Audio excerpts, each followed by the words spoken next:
ఇంటింటి రామాయణం ఈ రోజు ఎపిసోడ్లో తమ పెళ్లి రోజు ఫంక్షన్ కి రావాలంటూ ఎండీ చాముండేశ్వరిని ఆహ్వానిస్తారు అవని, అక్షయ్. అయితే ఈ మాటకి చాము షాక్ అవుతుంది. ఇదేంటి, వీళ్ల మధ్య గొడవలున్నాయని గీత చెప్పింది, ఇప్పుడేమో వీళ్లు పెళ్లి రోజు చేసుకుంటున్నామంటున్నారు అని తెగ ఆలోచిస్తుంది. మరోవైపు అందర్నీ ఒక్కచోట చేర్చాలని తన తండ్రి చక్రధర్ ఇచ్చిన సలహా మేరకు మొత్తం సెట్ చేస్తుంది పల్లవి. మళ్లీ అందర్నీ తిరిగి పెద్దింటికి చేర్చేందుకు పల్లవి వేసిన ప్లాన్ ఏంటో చూద్దాం. ఎండీ చాముండేశ్వరి క్యాబిన్ కి వెళ్లి నమస్తే మేడం అని అక్షయ్, అవని అంటారు. కానీ పట్టించుకోనట్లుగా ఆవిడ తన పని చేసుకుంటూ ఉంటుంది. దాంతో మేడం నమస్తే అని అవని మళ్లీ అంటుంది. ఏంటిలా వచ్చారు అని అడుగుతుంది. అదేంటి మేడం, నన్ను చూడగానే చాలా అభిమానంగా పలకరించేవారు, ఇప్పుడేంటి ఎవరో తెలియనట్లు మాట్లాడుతున్నారు అని అడుగుతుంది అవని. నాకొంచెం పనుందమ్మా, విషయమేంటో చెప్పండి, లేకపోతే బయటికెళ్ళిపోండి అంటుంది. అది మేడం, రేపు మా పెళ్లి రోజు, మా మ్యారేజ్ యానివర్సరీకి మిమ్మల్ని పిలుద్దామని వచ్చాను, మీరు తప్పకుండా రావాలి అని అవని ఆహ్వానిస్తుంది. మీరు మ్యారేజ్ డే సెలబ్రేషన్ చేసుకుంటున్నారా అని చాముండేశ్వరి డౌట్ గా అడుగుతుంది. అవును మేడం, మెయిన్ చీఫ్ గెస్ట్ మీరే, మీరు తప్పకుండా వచ్చి మమ్మల్ని బ్లెస్ చేయాలి. మీరక్కడ మమ్మల్ని బ్లెస్ చేస్తే మేం లైఫ్ లాంగ్ బెస్ట్ కపుల్ గా ఉంటాం. మాలాంటి అన్యోన్యమైన కపుల్స్ కి మీలాంటి వారి ఆశీస్సులు తప్పకుండా ఉండాలి, మీరు తప్పకుండా రావాలి మేడం అంటుంది. ఓకే, తప్పకుండా చేస్తాను, అదే వస్తాను అనంటుంది చాముండేశ్వరి. వాళ్లు అలా వెళ్లగానే చాముండేశ్వరికి డౌట్ వస్తుంది. ఏంటి వీళ్ళిద్దరూ కలిసొచ్చారు, వీళ్ళిద్దరికి అసలు పడట్లేదని కొట్టుకుంటున్నారని గీత చెప్పింది, మరి వీళ్ళిద్దరూ కలిసొచ్చారంటే గీత చెప్పింది అబద్ధమా అని వెంటనే ఆ అమ్మాయిని పిలిపిస్తుంది. ఏయ్, అక్షయ్ వాళ్ళ వైఫ్ కలిసుండట్లేదని చెప్పావు కదా, కలిసుండకపోతే మ్యారేజ్ డే ఫంక్షన్ ఎలా చేసుకుంటారు అని చాము అడుగుతుంది. ఏమో మేడం, ఏం జరుగుతుందో నాకు అర్థం కావడం లేదు, కానీ వాళ్ల గురించి నేను చెప్పింది మాత్రం 100% నిజం అనంటుంది గీత. సరే, వాళ్ల ఫంక్షన్ కి వెళతాను కదా, అక్కడ ఏం జరుగుతుందో నేనే తెలుసుకుంటాను, నువ్వు పో అనంటుంది చాముండేశ్వరి. ఏవండి, మనం స్వయంగా వచ్చి పిలిచినా కూడా మీ ఎండి గారికి ఎక్కడో ఓ చోట చిన్న డౌట్ ఉండే ఉంటుంది. ఆవిడికి మన మీద నమ్మకం కలగాలంటే మన ఫ్యామిలీ మెంబర్స్ అందరూ కూడా ఉండాలి, వెళ్లి వాళ్లను కూడా పిలుద్దామండి అంటుంది అవని. అక్షయ్ కూడా ఓకే అంటాడు. మరోవైపు పల్లవికి ఫోన్ చేస్తుంది గీత. చెప్పు గీత, మీ ఎండి అక్షయ్ని ఓ రేంజ్లో ఆడుకుంటోందా? అది చెప్పడానికి ఫోన్ చేశావని నాకు తెలుసు, ఈసారి రేంజ్ గట్టిగా పడినట్లుంది అంటూ పల్లవి అడుగుతుంది.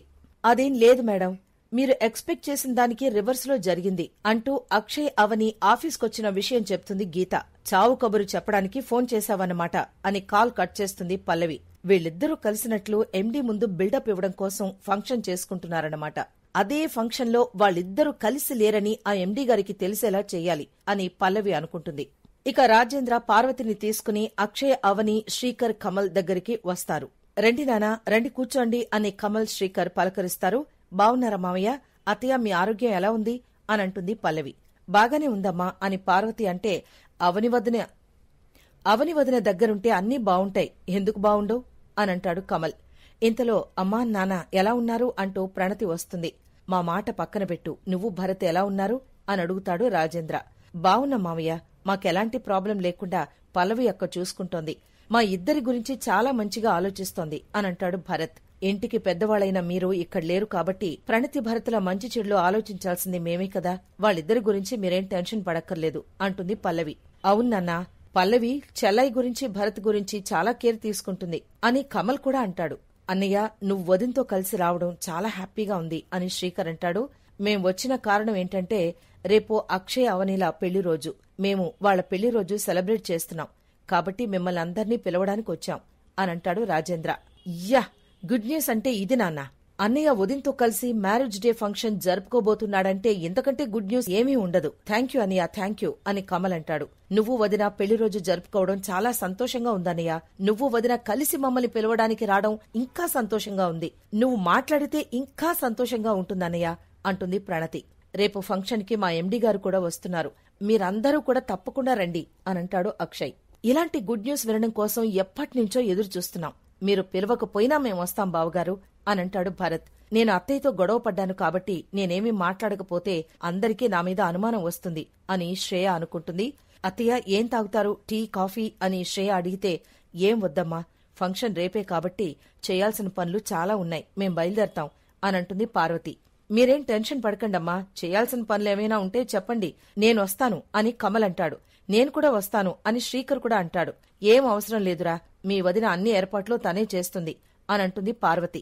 మాకేం చెప్పకుండా నువ్వే అన్ని ఏర్పాట్లు చేసుకోవడం చాలా దారుణం వదినా అంటాడు కమల్. మీరు చెయ్యాల్సింది మీరు చేద్దుర్లే కన్నయ్య అనంటుంది అవని. పార్వతి వెళదామా అని రాజేంద్ర అంటే వెళ్ళొస్తామమ్మా అని చెప్పి అందరూ బయలుదేరతారు. అవని మాత్రం ప్రణతి భరతులకు ఒక సలహా ఇస్తుంది. ప్రణతి, తెల్లనివన్నీ పాలు అనుకునే చిన్నపిల్లలేం కాదు మీరు. ఏది మంచి ఏది చెడు అనేది 1కి 10 సార్లు ఆలోచించి చాలా జాగ్రత్తగా ఉండండి. మనుషుల జీవితాలు పాడు చేసేది గుడ్డి నమ్మకాలే.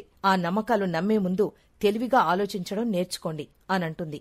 ఇది అర్థం చేసుకోకుండా మమ్మల్ని ఇక్కడ చూసుకోవడానికి మాకు పల్లవి అక్క ఉంది. నువ్వు మా గురించి టెన్షన్ పడక్కర్లేదు అంటూ భరత్ చెప్తాడు. నువ్వు వాళ్ల గురించి చెప్పిన మాటలు నా గురించేనని నాకు తెలుసు అని పల్లవి మనసులో అనుకుంటుంది. నువ్వు ఏం ఆలోచిస్తున్నావో ఏం చెయ్యాలనుకుంటున్నావో తెలుసుకోలేనంత పిచ్చిదానేం కాదు అని అవని మనసులో అనుకుంటుంది. ఇక అందరూ వెళ్లిపోగానే పల్లవిని షంటుతుంది శ్రేయ. అత్తా మామయ్యలు కలిసిపోయారు. వాళ్లు కలిసిపోవడమే కాకుండా అత్తయ్య ఇక్కడ్నుంచి వెళ్లేటప్పుడు అక్షయ్ అవనిలను కలుపుతానని చెప్పింది. అత్తయ్య చెప్పినట్లుగానే అక్షయ్ అవనిలు కలిసిపోయారు. కలిసే వచ్చారు. పెళ్లి రోజు కూడా జరుపుకుంటున్నారు. వాళ్ళిద్దరినీ కలవనివ్వకూడదని నువ్వు చెప్పిన మాటలు, వేసిన ప్లాన్లు అన్నీ అటర్ ఫ్లాప్ అయినట్లే కదా అంటుంది శ్రేయ. కొత్తగా స్విమ్మింగ్ నేర్చుకున్న వాళ్లు పిల్ల కాలువలో ఈత కొట్టాలని చూస్తారు. బాగా ఈత వచ్చిన వాళ్లు సముద్రంలో ఈత కొట్టాలనుకుంటారు.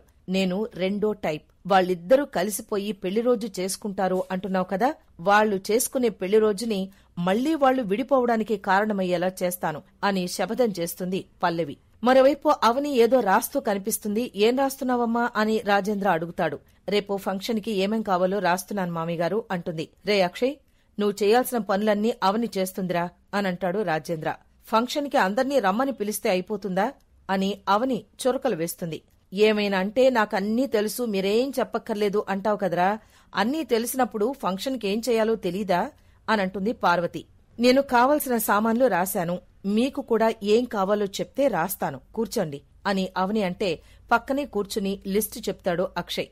ఇంతలో కమల్, పల్లవి, శ్రేయ, శ్రీకర్ కలిసి ఇంటికొస్తారు. హాయ్ నాన్నా అనగానే, రేయ్ ఫంక్షన్ రేపు కదా, ఇవాళే వచ్చేసారేంటి అంటాడు రాజేంద్ర. మామిగారు, హెల్ప్ చేయడానికి కాదు, మీరు మమ్మల్ని పిలవడానికొచ్చారు, మేము మిమ్మల్ని పిలవడానికొచ్చాం అంటుంది పల్లవి. మమ్మల్ని పిలవడానికి రావడం ఏంటి పల్లవి అని పార్వతి సర్ప్రైజ్ అవుతుంది. మనకి అంత పెద్ద ఇల్లుండగా ఫంక్షన్ ఇక్కడ చేసుకుంటే ఏం బావుంటుంది అత్తయ్య. అవని అక్క, అక్షయ్ బావగార్ల ఫంక్షన్ అక్కడ మనింట్లో చేసుకుంటే బావుంటుంది. అందుకే మిమ్మల్ని అందర్నీ అక్కడికి రమ్మని పిలవడానికొచ్చాం అంటుంది పల్లవి. అవునాన్నా, మనింట్లో చేస్తే బావుంటుందని పల్లవి చెప్పేంతవరకు మాకెవ్వరికీ ఆలోచనే రాలేదు అంటాడు కమల్. ఫంక్షన్ కి మీ ఎండీ గారు కూడా వస్తున్నారు కాబట్టి అక్కడ మనింట్లో చేస్తేనే బావుంటుందన్నయ్య అంటాడు శ్రీకర్. రే అక్షయ్, ఏమంటావురా అని అడుగుతుంది పార్వతి.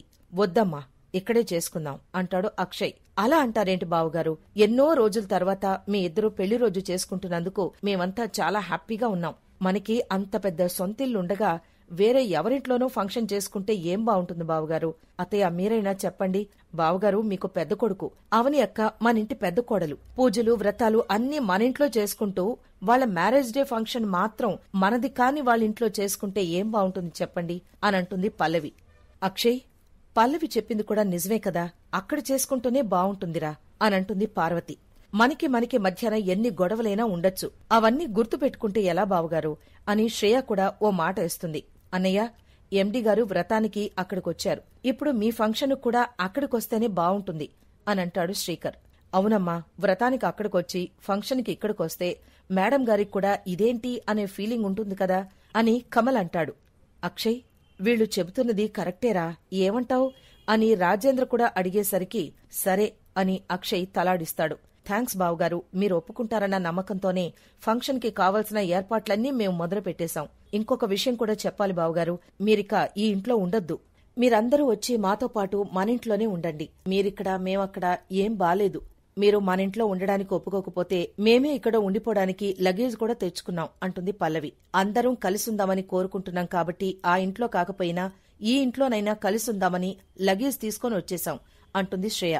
నువ్వు అక్కడికొచ్చి మాతో ఉంటావా లేక మమ్మల్ని అందర్నీ ఇక్కడికొచ్చి ఉండమంటావా చెప్పన్నయ్యా చెప్పు అని కమల్, శ్రీకర్ అడుగుతారు. అక్షయ్ సైలెంట్ గా ఉండేసరికి, బావా వీళ్లు మన మాట వినేలా లేరు, మనమే ఇక్కడ ఉండిపోదాం. శ్రేయ, వెళ్లి లగేజ్ తెచ్చుకుందాం పదా అని పల్లవి అంటుంది. ఇంతలో ఆగండి అంటుంది పార్వతి. అక్షయ్, నేను ఇంకొక మాట కూడా చెప్తున్నాను. అందరూ కలిసి ఫంక్షన్ చేసుకుంటున్నాం, మనింట్లోనే చేసుకుంటున్నాం కాబట్టి రేపటి మనం అందరం మన సొంతిల్లైన ఆ ఇంట్లోనే ఉందాం అనంటుంది పార్వతి. నాకా ఇంట్లో ఉండడం ఇష్టం లేదు అని అక్షయ్ అంటాడు. అదేంటన్నయ్యా, అందరం కలిసుందామంటే సంతోషించాలి కాని ఇష్టం లేదంటావేంటి అని అడుగుతాడు కమల్. అవునన్నయ్య, అందరం కలిసుంటే బావుంటుంది అనంటాడు శ్రీకర్. రాజభవనం లాంటి మన ఇల్లుండగా ఇలా అద్దెళ్లలో ఉండడం ఎందుకురా అనంటాడు రాజేంద్ర. రేయ్ అక్షయ్, ప్రతి విషయానికే అందరూ ఒకవైపు నువ్వు ఒకవైపు ఉంటావేంట్రా? ఎవరెన్ని చెప్పినా కాదు కూడదు అనడం మంచి పద్ధతి కాదురా అనంటుంది పార్వతి. నాకిష్టం లేదని చెప్తున్నా కదమ్మా, ఎందుకు అందరూ నన్ను ఫోర్స్ చేస్తున్నారు అని అక్షయ్ ఫైర్ అవుతాడు. దీంతో రేయ్, నువ్వక్కడుండడానికి ఒప్పుకోకపోతే నేను చచ్చినంత ఒట్టే అని పార్వతి లాక్ చేస్తుంది. ఇక తరువాయి భాగం ప్రోమోలో అందరూ లగేజ్ తీసుకుని పెద్దింటికి వెళతారు. పల్లవి స్వయంగా అవని సహా అందరికీ హారతి ఇచ్చి ఆహ్వానిస్తుంది. అయితే పెళ్లి రోజు పెంట చేయడానికి పల్లవి ఏం ప్లాన్ వేసిందో రేపటి ఎపిసోడ్లో చూద్దాం.